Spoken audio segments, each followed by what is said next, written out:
So in this easel tutorial video, I am going to be showing you guys how to add tables to a design here on Easel.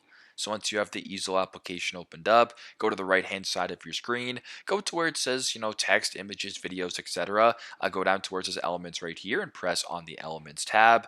Then once you're on the elements tab, right here where it says beta tables, go ahead and simply just press on the tables icon. And once you're here, you can either add, extra large text row, a large text row, whatever the case may be. You can scroll down as well, view a whole bunch of different tables. So let's just say, for example, we wanted to use this one right here of this table right there. You can make it smaller, larger. You can move it around, whatever the case may be. Just like this, you can type in whatever you want to get creative, but pretty much it's a pretty straightforward process. That is how you guys can add a table into your design here on Easel. Thanks again for watching, and I hope this video helps.